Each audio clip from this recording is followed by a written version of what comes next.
All right, everybody, it's 3 o'clock. We're going to get going here. My name is Dillon Sheedy. I'm the registered professional forester for the Truckee Fire Protection District. I've got my colleague and team member, Brittany Shelton Dooley, on the call as well. This is the second workshop for the Community Wildfire Prevention Grant Program for fiscal year 26-27. Just as a disclosure, this meeting is being recorded, and you can go back and watch the recording at any time. If you did not attend the first workshop, that was last Thursday, that is the one required workshop to watch in order to be able to get a project ID and apply. So that first workshop last week was a bigger overview of the entire grant program, eligibility, project types. It's about an hour long.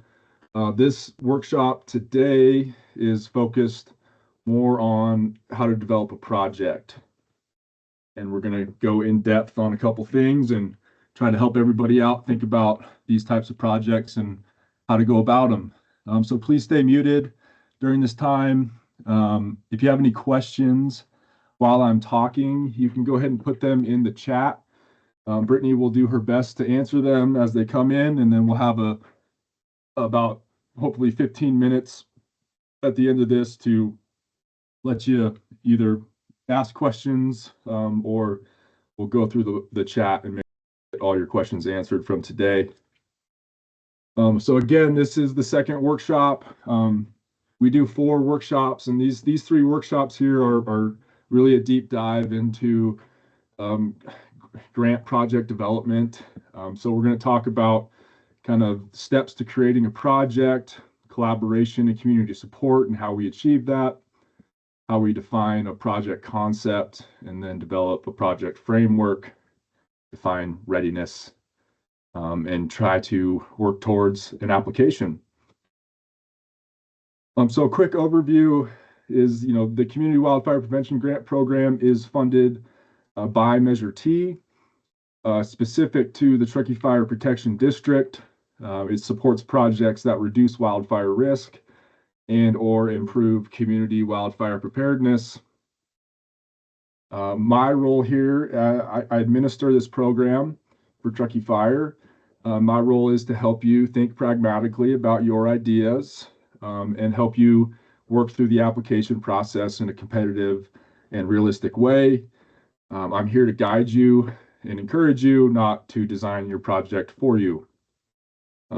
As we, dive deep today into these things, think about your project. If you have questions about if it aligns with the grant program and the goals, you should be digging into that procedural guide, taking a look at that, and reaching out to me. If you have questions, I'm here as a resource. You can set up consultation, and we can help you get through this.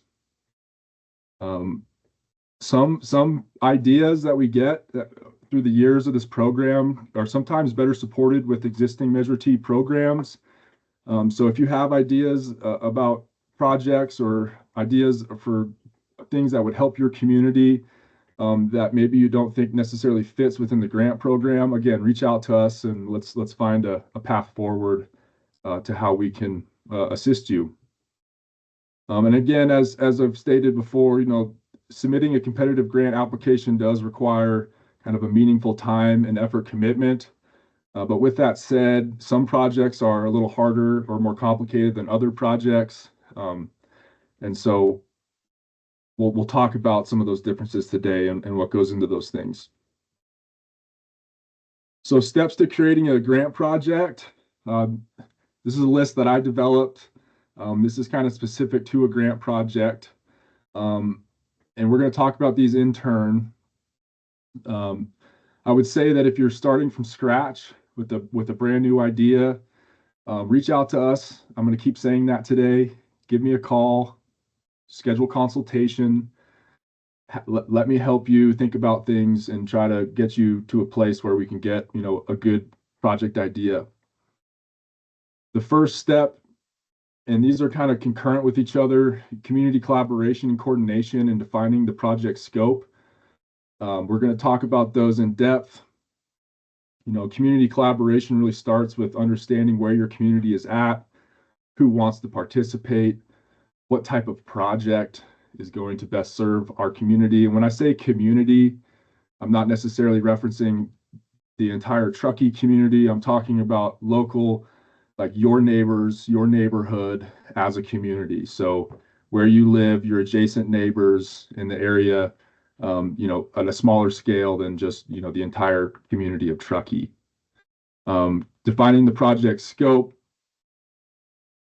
developing the project framework, and determining permitting and compliance needs are all steps that we need to take before we even think about starting to write and submit an application. So community collaboration and coordination, again, building community support is often, from what I've found in my experience as a practitioner, is the most challenging and time-intensive part of any project. It's rarely a one-person effort. So if you're starting a project, it's good to have some neighbors or helping you, form a small committee or working group to kind of share this workload. It's good to involve kind of trusted members of your community or that person in your community that people call for information. So some key strategies for community collaboration and coordination is to get engaged early and stay engaged throughout the process. We want no surprises in our lives usually, and so when we involve our neighbors and our local community from the beginning and maintain consistent communication through the process, we're more likely to be more successful and work through this process a little faster. It's good to use existing communication channels. So whether it's knocking on doors or using your neighbors to reach out, there's other ways to do that. You have some HOA lists, maybe you have a neighborhood group on Facebook, Firewise group or network, email lists that exist with the HOA or the association you're involved with. We've seen community newsletters be good, but find ways to spread the word and find people that want to engage on a project with you. As we're reaching out to people, it's good to have kind of a goals and objectives of, what are we wanting to do? How are we going to do it? What's the idea? Let's make these easy to understand and make sure they fit the needs of our community. Sometimes when we're chatting with people, it's good to highlight multiple benefits of the project that you're proposing. So depending on what type of project you're proposing, it's not always about wildfire mitigation. There's other things that these projects can provide: safety, property protection, environmental health. There could be some insurance considerations with home hardening. What is the neighborhood supportive of? What do they want? What benefits speak to them? Wildlife habitat improvement.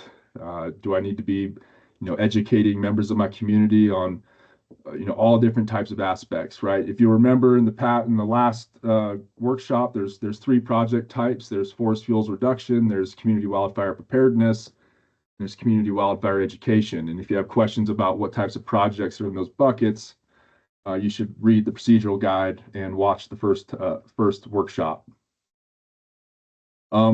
With all these projects, it's good to create opportunities for dialogue. So host some community meetings, have some walk and talks through the forest. Invite me and invite Truckee Fire to these meetings too. If we're pulling together a neighborhood group to talk about a potential project, sometimes it's good to have me there so that I can answer kind of technical questions and make sure that people are getting the right information. A big important thing is to be flexible and expect mixed responses. Like not everybody is going to want to participate, and that's okay. It's better to focus on building momentum with people that are supportive of the project that you're proposing. And we'll talk about this as important, documenting support. So getting letters of support, letters of commitments. Some of these, letters of commitments are required, and we'll talk about those here in depth. So letters of support, these are kind of recommended. Again, this is taken verbatim from the procedural guide. Um, they're not required. And these letters of support are from people that are not primary project partners. So when we design this project, there's a group of people that we've decided to work with, or that we've all agreed that, hey, we want to do a project together. And those are the people that we need letters of commitments from. But the letters of support may be from other individuals or entities outside of that project. So, neighbors that maybe are not involved, or professional organizations, where you can get letters of support to show that, hey, this project is supported by the broader community. You don't necessarily need to solicit every single community member or business to support your project. And if you have questions about like the appropriate level to demonstrate support, I can help you think about that on like what level is appropriate for your type of project. Letters of commitment are required for primary project partners. So these are people who will have work performed directly on their property or are supporting the project with some cash match. And these commitment letters and letters of support, we have templates on our website at www.truckeefire.org/grants. And you can download those template letters. You don't have to reinvent the wheel, and you can kind of adapt that letter to your needs. So two different things here. Letters of commitment are important. We also, treat these as kind of legally binding documents, right? This is a document that's signed by the property owner saying that, yes, I've been contacted. Yes, I'm willing to have the project be completed on my property as outlined in the application. We'll talk about match, but in that letter, the landowner may commit some level of match to the project. And those are important aspects to show the review committee that these people are engaged, have been engaged, and they are committed to having the project completed on their property. For commercial forest fuel reduction projects, in the last workshop, we talked about the difference between commercial and non-commercial projects. For commercial projects, you are required to have a registered professional forester.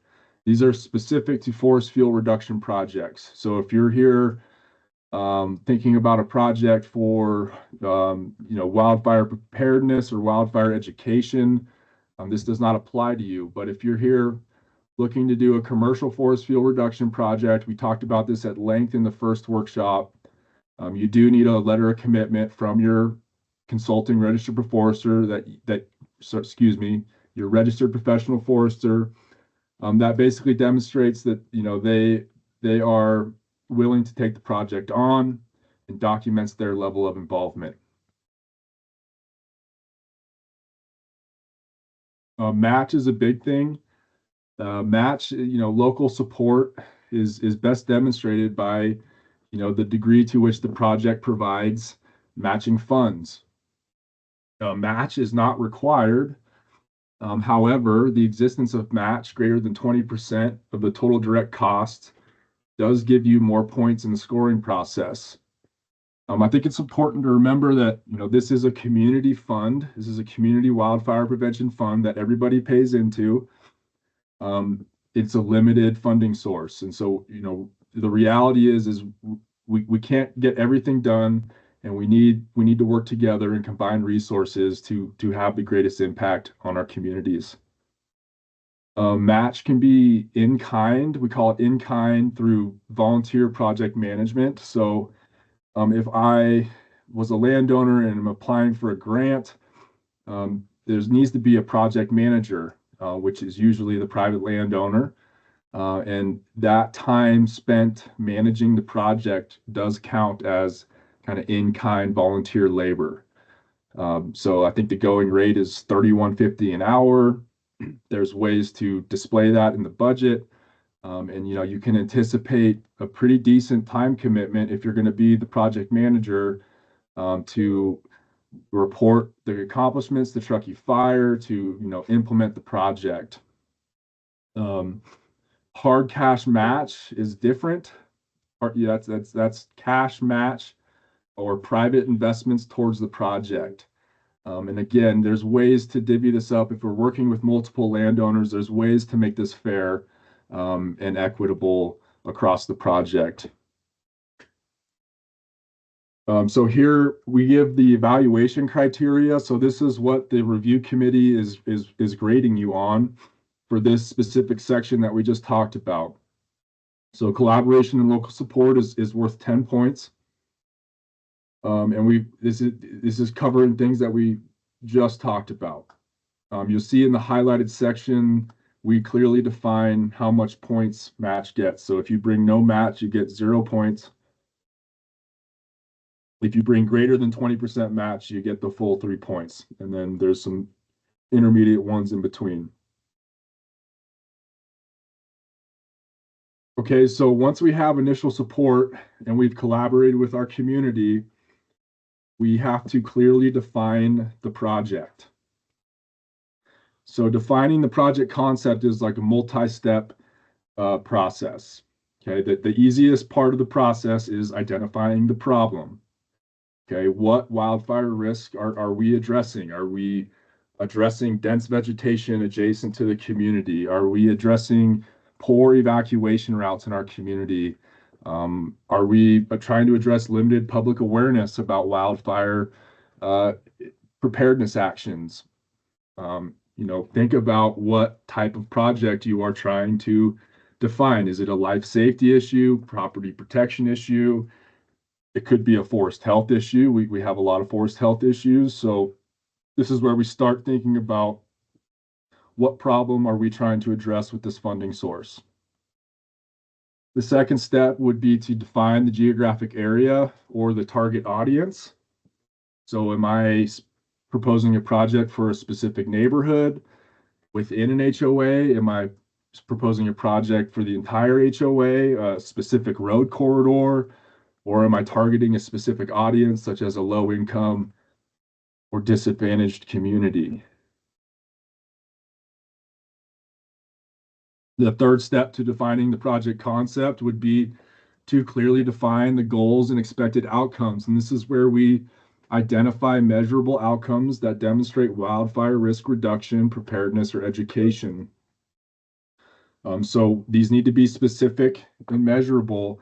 And all of this work you'll find when we talk later gets tied into your scope of work. So what am I doing? Am I reducing fuels on X amount of acres? Am I creating defensible space or home hardening structures on X amount of homes? Am I improving evacuation safety along a certain mile of road? Or how many residents am I going to try to educate through workshops or outreach? I think this is an important piece. If you're working on a forest fuels reduction project, I can help you think about this by creating you a map with a reasonable amount of acres and a map that in a project area that I think would be competitive. And so there's ways, again, that if you reach out to us and consult with us, that we can kind of help you think about these measurable outcomes. An important step for some projects, not always applicable, is to engage with the professional. So this is more specific to vegetation management or forestry type projects where you should always consult with us. If you are, again, proposing a commercial forest fuels reduction project, you should be engaging with a registered professional forester. And both Truckee Fire and your consulting RPF or another professional, should be trying to help you confirm project feasibility and what the cost expectations might be. So that's how we develop an idea. But we need to turn that idea into an implementable project. So the next kind of 4 steps here would be to develop the project framework. What does that look like? That looks like creating a detailed scope of work. The more specific your scope of work, the stronger your application. We would solicit contractor or service provider quotes to understand costs, and then we can develop a realistic budget. And then if I'm working with multiple people, it's good to identify roles and responsibilities. So let's talk about these in turn. The scope of work is the main body of the grant. It's the main section that the review committee is looking at. You'll learn, and I've learned through many years of grant writing, that grant writing is all about maximizing points and telling a compelling story. We give you the answer to the tests essentially in the procedural guide. And again, this is your main opportunity with the scope of work to sell your project to the review committee. So this is something that you should spend time on. The scope of work must address basically project background and statement of need. So you'll start seeing some parallels here when we were back to defining the project, right? What is the geographic scope? What are the specific communities that we're targeting? What are the goals and objectives and expected outcomes of the project, right? We're starting to see parallels here. What does the site look like before? What type of wildfire risk are we trying to address? And how does, the project support wildfire hazard reduction goals? We want to explain how the proposed project will reduce wildfire risks or improve community preparedness. And it's always good to identify additional assets at risk that would benefit from the project. So maybe I have a school near my project, or critical infrastructure such as a hospital, municipal water supplies, power lines. There's several types of critical infrastructure that you can kind of have a co-benefit from some of these projects through a forest fuels reduction project. The next part of the scope of work is you'll see parallels here again. Like, what are your deliverables? What will be done? What is the scale or the scope of work? And you need to provide details in here to help the review committee understand the project. So how many acres are you treating?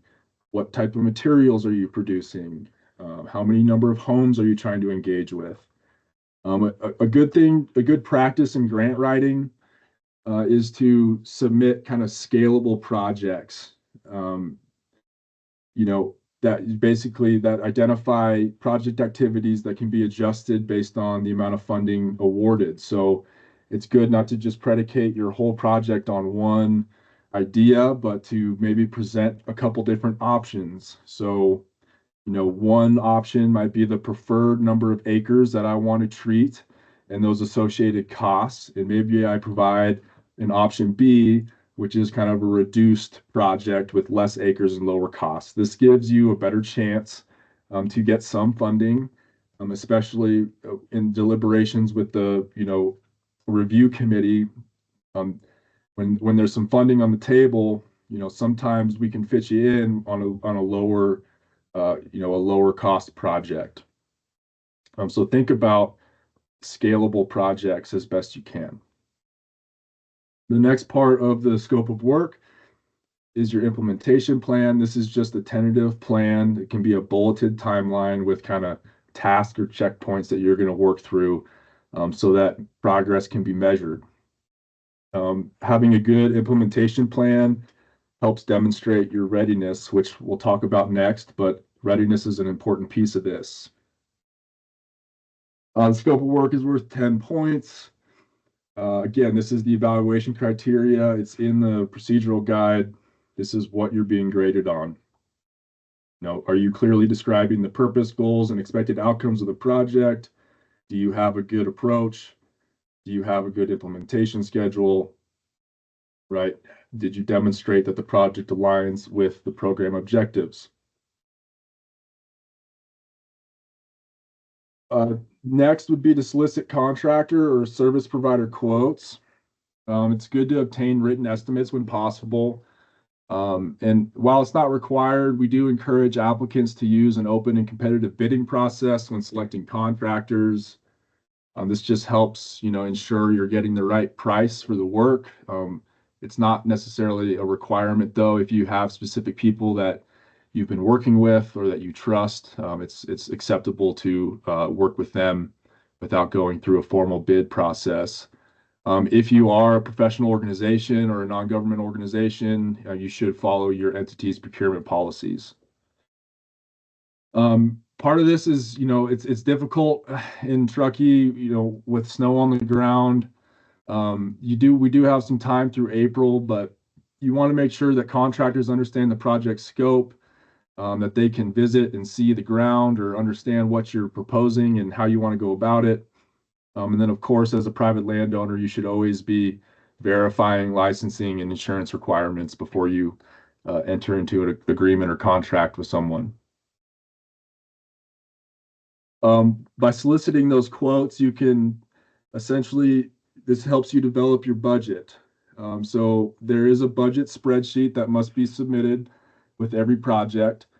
It's provided on an Excel spreadsheet available online on our website.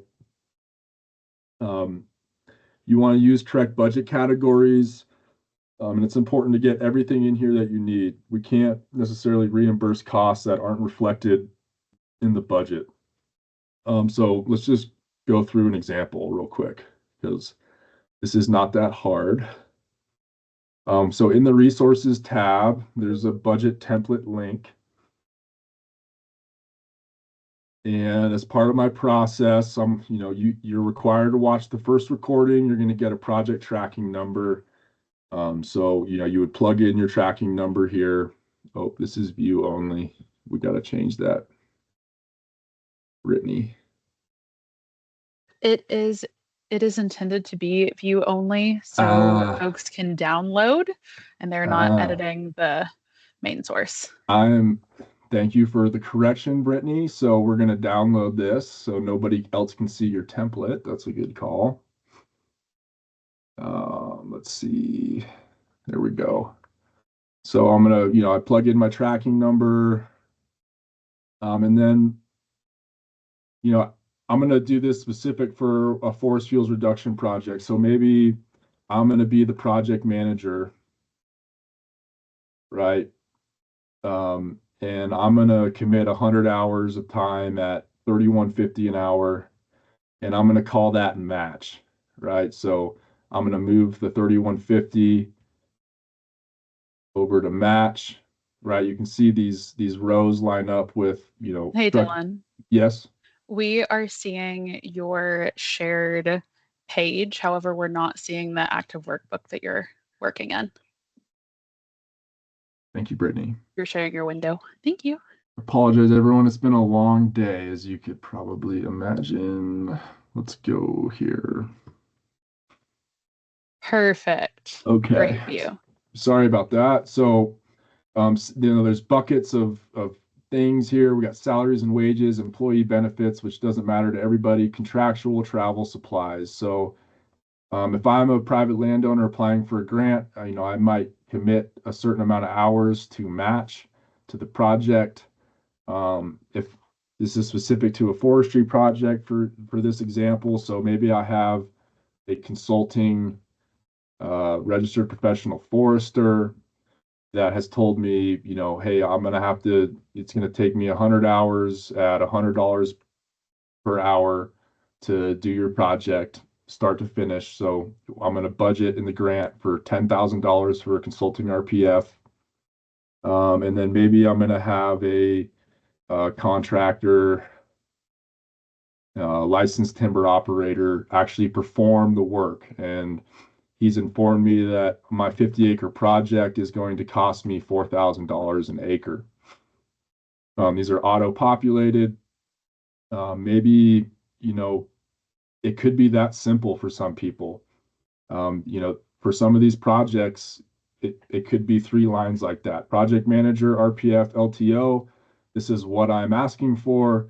These are our costs. And then I have my total kind of cost down here, and I can plug this into the application and upload this spreadsheet to the application. It needs to be uploaded. So obviously for other projects, it can get a little bit more complicated. Like if I'm, proposing to buy some supplies or equipment, or if I'm a professional organization and I actually need some staff time to manage this project, I might be asking for some employee benefits. So That was a super rough and dirty kind of quick example. It can be pretty easy, but depending on your project.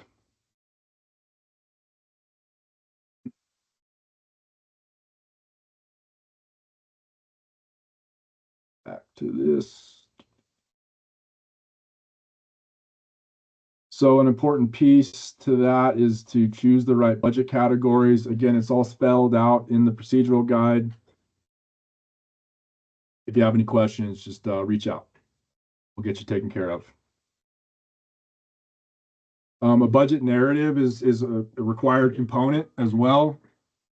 This basically is a way for you to justify what you're asking for and why.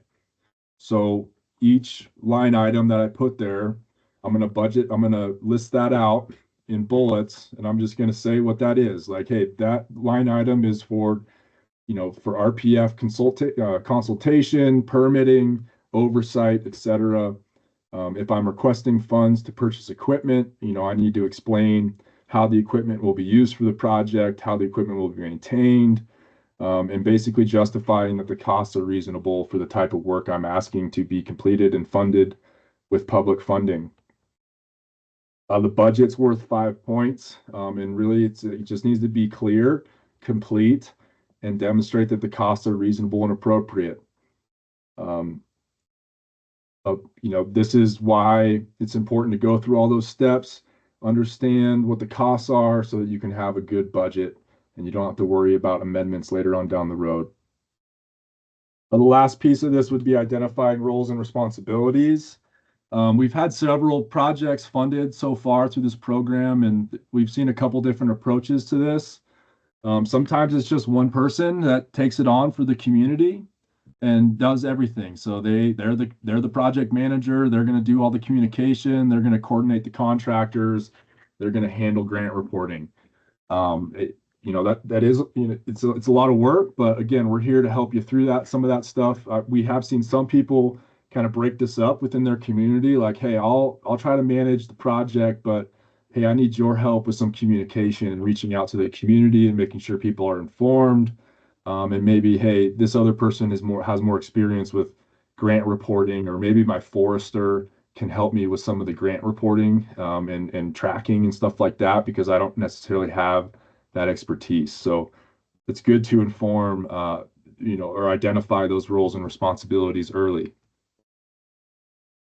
The next piece of this is to determine permitting and compliance needs. And it's important to remember that this does not apply to every single project. It is dependent on the project type. And depending on the project, you may need environmental compliance, like CEQA or other pathways. You might need a registered professional forester oversight. You might need landowner access agreements, or contractor agreements. I'm happy to help you identify what compliance needs your project might require, and pathways to get there and connect you with resources. Or I might be able to just tell you that, hey, your project doesn't trigger CEQA, it doesn't need environmental compliance, you're good to go. This is the other benefit of working with a professional forester and other, resource professionals. They can also help you through this process. If you're proposing a forest fuels reduction project that's commercial, you have to have a professional helping you. As we discussed, if it's a project that doesn't require this, there are maybe other pathways that we can talk about, or maybe it doesn't apply to you, depending on what you're proposing. So project readiness is another scorable section. So this is basically demonstrating that if you're awarded, can you begin work immediately upon execution of a grant agreement?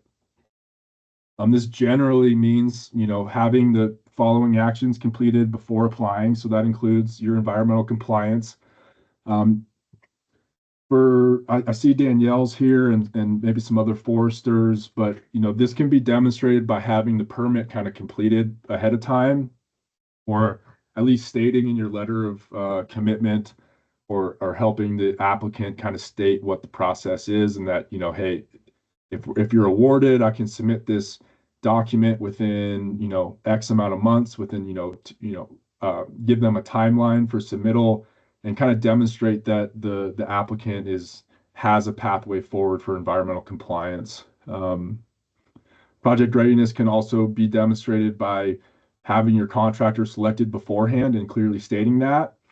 And of course, you're required to have your letters of commitments, but having other agreements in place or ready to execute is good ways to show project readiness. We understand that, and you all should understand that funding is not guaranteed. So it's okay to get some of these processes set up, but maybe not all the way across the finish line, so that if you're not awarded, you haven't wasted a bunch of time and money. But if you are awarded, you can, move quickly towards implementation.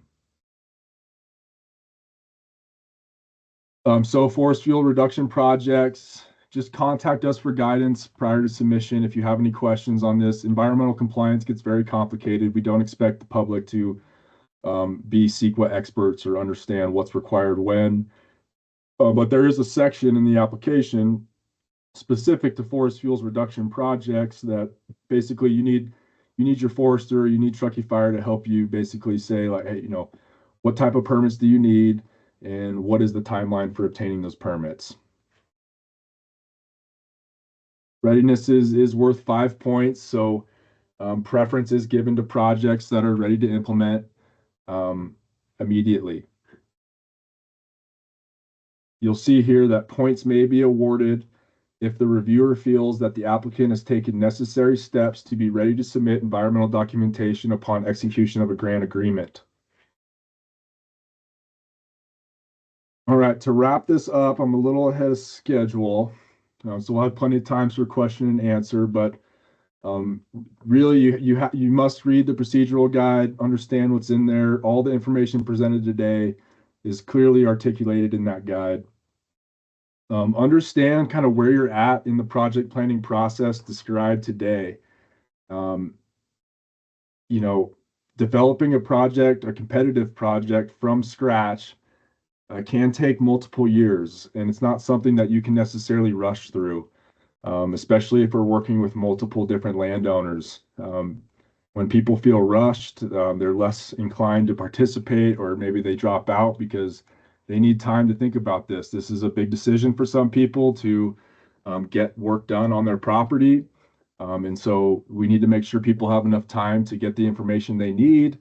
And if you're not at that point yet where people are fully supportive, maybe you take the year to gather that support, or maybe you submit a technical assistance grant to have a forester help you. But just know that the grant program is available every year until Measure T expires, which is 2029. And so if you're not prepared to submit an application today, that's okay. You can. Most people work on these things for at least a year. A lot of the people that we've seen successful with these grants are engaging with Truckee Fire throughout the summer, preparing, the defining the project and getting the scope of work and the maps in place, and getting all the coordination with the neighbors done over the summer. And then they're feeling ready to submit, this time in the winter. And that's perfectly acceptable, and that's a good path to take. I often tell people that even if you're not awarded, or if you feel like it's a lot of work, I don't feel like it's ever wasted effort. I feel like getting the community organized, understanding what it takes, and working through this process is beneficial and positive for the community. We do have 2 more upcoming workshops. So next week we'll go a little bit deeper on how to be competitive. And then we'll talk about application submission and mapping on March 5th. And then we'll have several office hour opportunities. And of course, you can always schedule a consultation with me. Our website's right there, truckeefire.org/grants.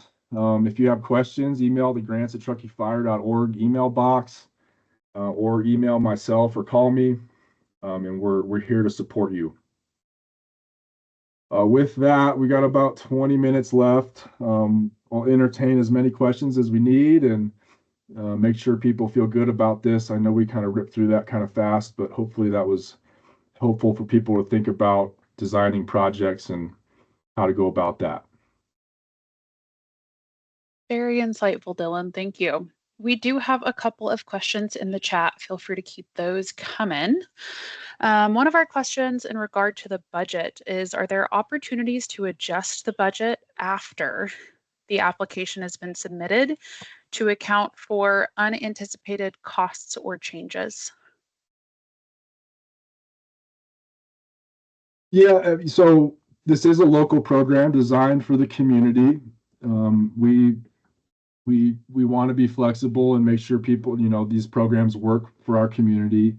I think a better approach to that is to kind of conservatively budget, like overestimate your budget. And working with a professional is good for that because they can kind of give you reasonable quotes or get stuff in writing. Like if you want a surety that your costs are going to remain the same, like get those quotes and get those, contractor bids in writing. And usually there's a period of time where those bids are valid, and you can kind of have some assurance that your project costs are going to stay the same. The other approach is to kind of over budget a little bit. And if you don't spend all the money, that's okay. We'll just take it back at the end. But we do, on occasion, consider project amendments and budget increases if it's reasonable. And that's obviously at Truckee Fire's discretion, so there's no guarantee. So there's strategies to go about that to kind of protect yourself and the community and make sure that you're not going to end up getting a grant and going after if you get a grant and we say no to an amendment and it's going to cost more money, then you would just simply adjust the scope of the project and maybe you treat a little less acres to stay within the budget. Great. Another budget-related question. How should applicants reflect or display a scalable option in the budget spreadsheet, or should they submit multiple versions? Yeah, that's a good question. It's better to just state that in the scope of work document, like give the full picture in the scope of work. So you can submit the budget for the ideal project to fund, my option A project is what the budget reflects. My option B would be a reduced rate, a reduced acres at this amount or whatever amount that Truckee Fire has available. That's the best way to do it instead of submitting multiple budgets. So submit your budget with your utopia, your project idea in full, and then clearly describe that scalability in the scope of work.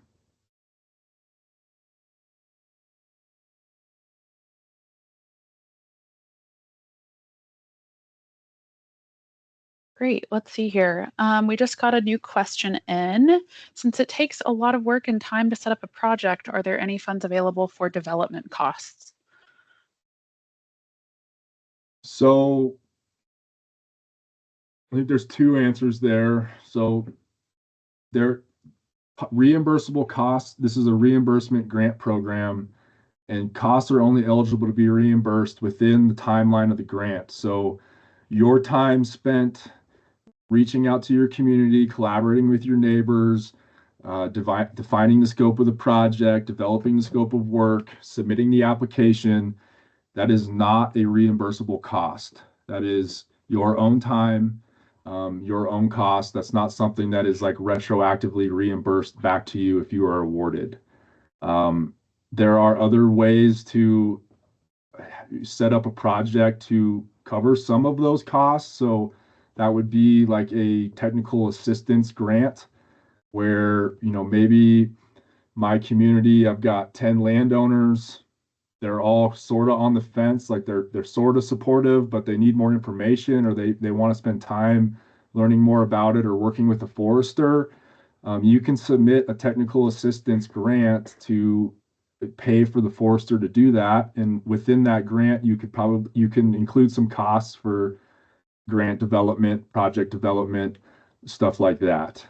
So there are, that would be at the discretion of Truckee Fire if we decided to fund a technical assistance type project like that. We would want to see like clear forward movement. So the forester is going to work with the landowners. They're going to develop the scope of the project. They're going to write the prescription. They're going to get us through the process. They're going to have the permit. Maybe we're going to pay for them to develop that permit that we need to do this project. Those would be reimbursable costs under a technical assistance project. But we get that question a lot. It is a lot of time to set up a project.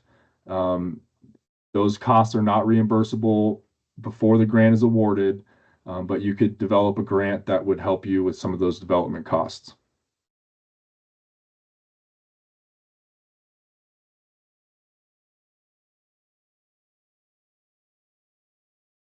Great. If there are any other questions, feel free to put them in the chat or use that raise hand button at the very top of your screen, and we'll be able to call on you. In the meantime, we do have a question that I answered a bit in the chat, and it might be more of a one-on-one discussion, Dillon.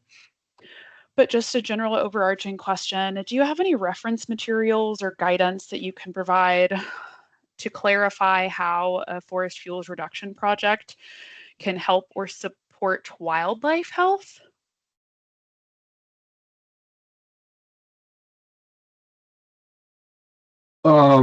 Is this from David Galson? So Yes. do you have any reference materials or guidance you can provide?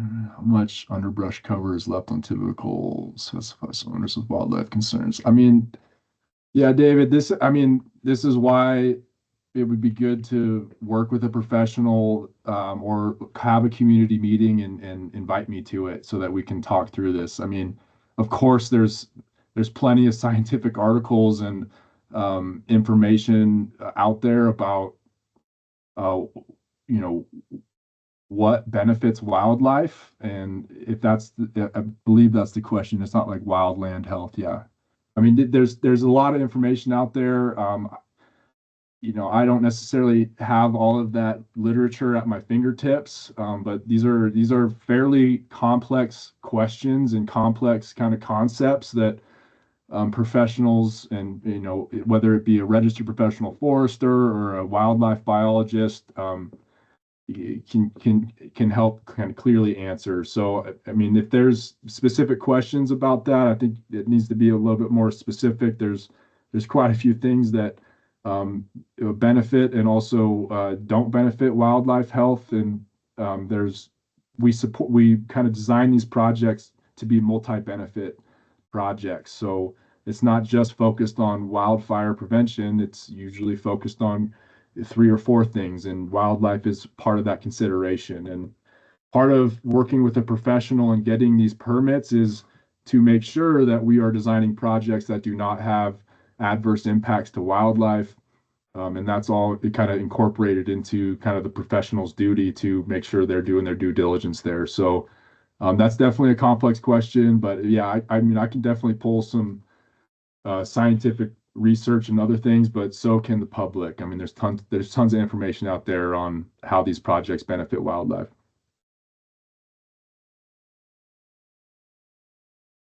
Thanks, Dillon. Okay, we have not had any additional questions in the chat or any raising of hands from any of the participants. So we have about 11 minutes left if anyone wants to toss in a last minute question.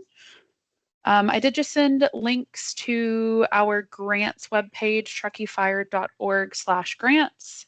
That grant email, grants@truckeefire.org, as well as Dillon's contact info. That is all in the meeting chat for your reference.